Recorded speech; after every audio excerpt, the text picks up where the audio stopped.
Hi అందరికీ, welcome to our channel. ఈరోజు banana pan cake ఎలా చేయాలో చూపిస్తాను చూడండి. ముందుగా ఒక మిక్సీ గిన్నె తీసుకొని అందులో ఒక బనానా వేసి కొన్ని ఓట్స్, అలాగే కొంచెం గోధుమ పిండి చూసుకొని వేసుకోండి. అలాగే ఒక ఇలాచి, కొంచెం చక్కెర తగినంత చూసుకొని వేసుకోండి. స్వీట్ ఎక్కువ తినేవాళ్ళు ఎక్కువ వేసుకోండి, తక్కువ తినేవాళ్ళు కొంచెం వేసుకోండి, చూసుకొని వేసుకోండి. అలాగే కొన్ని వాటర్ వేసి మిక్సీ పట్టుకోండి. మిక్సీ పట్టిన తర్వాత ఒక గిన్నెలో తీసుకొని కొంచెం గోధుమ పిండి వేసి కలపండి.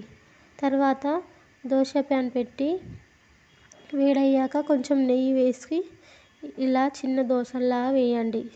స్టవ్ సిమ్లో పెట్టి రెండు వైపులా కాల్చనివ్వండి. మీరు ఇందులో కావాలంటే బెల్లం కూడా వేసుకోవచ్చు.